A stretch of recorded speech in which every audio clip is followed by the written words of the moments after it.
Hey, this is Nick Tumolo here, back with another Tumolo talk.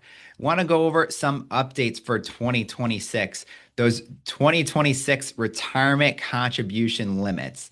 Didn't see any major changes, more of just inflation bumps on the limit side. So let's get started. And what I mean by changes, I'm going to skip around a little bit on this slide, is those employer sponsor plans.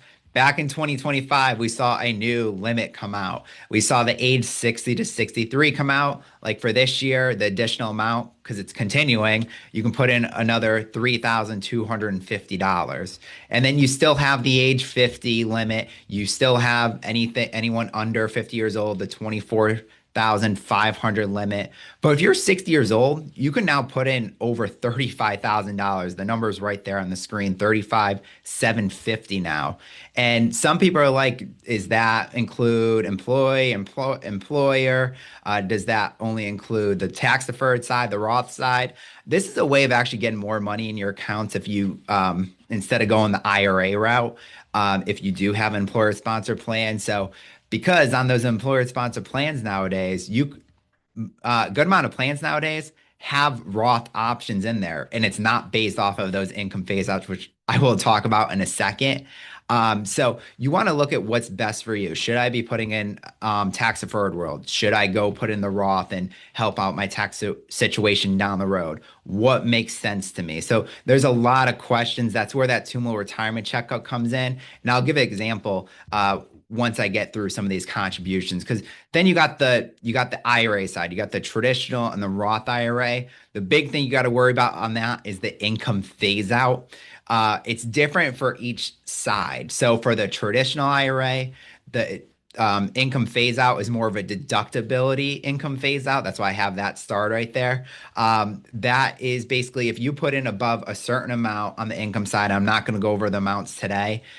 You can still put in the traditional IRA, it's just not deductible on your tax return. Where on the Roth IRA side, if you go above the income phase out limit, you cannot put any money in the Roth IRA. So a little bit different in scenario. The traditional Roth IRA do have those additional limits for anyone above 50. They don't have it for above 60, unfortunately, like the employer sponsor plans. So you want to look at what's best for you. You can still put money in those traditional and Roth IRAs up until April 15th of 2026 for the 2025 tax year. These limits on this page are for 2026. This is not for 2025. So if you're going to do that, give me a call and we can discuss that. I'm not going to go over the simple IRA today, but just think there's so many different scenarios and what's best for me, what makes sense. Should I go the tax deferred world? Should I go the Roth world? Should I use the IRAs? The big thing, I'll even give you a perfect example. I had a person come in about a couple weeks ago, and their accountant actually told them go. He had a 401k, and they told him go the tax deferred world. So just go the traditional route. He was actually maxing out his 401k at the time, and he actually took a pay cut too recently. Talking a little bit more about his plan and everything.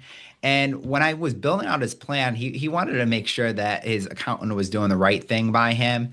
And in most instances, a lot of accountants, what they do is they like to think year by year. They don't look extended because most of them are looking at kind of the tax preparation for that year. Not saying it's the wrong thing to do. I actually think it's the right thing to do in most situations, but they don't know your full plan. They don't know, they usually don't look extended down long term because one of those things you want to look at is those required or minimum distributions.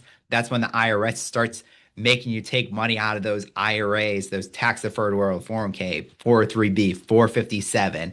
And for some people, when I look at their plan, they have a big tax jump once they get to 73 or 75 because of those RMDs. So in that situation, that person that came in a couple weeks ago, he had a huge tax jump going when he reached 75 because he was a little bit younger. So that was his RMD age. So what I told him was I actually told him I disagree with his accountant. Looking at his plan, looking long term, it actually made more sense to put in the Roth. One, because of his tax issue, and two, because he cut back at work. He wasn't making as much money. So because what happens is those Roth 401ks, Roth IRAs, they're not deductible on your tax return. So accountants like to use the traditional or the tax deferred world to deduct on your tax return. So I totally understand where that accountant was coming from. But in his situation, it actually made more sense to go 100% towards Roth for him. So this is why I say you want to kind of look at someone that's more of a retirement planner to see what you're doing correctly for your plan and what you can improve. We want to get those best advantages moving forward to help your tax situation, to help your lifestyle, to help your whole current situation. So if you want to give us a call, this is how we can help to call us for a complimentary retirement checkup. Phone numbers on the screen.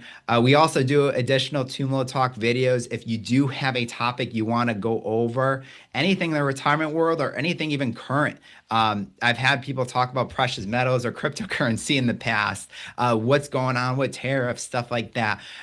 We're more than happy to put out a video if someone gives us a suggestion. So in the meantime, if you have any questions about those 2026 retirement limits, or if you're against the date of April 15th to put in for the 2025 tax limit, give us a call today.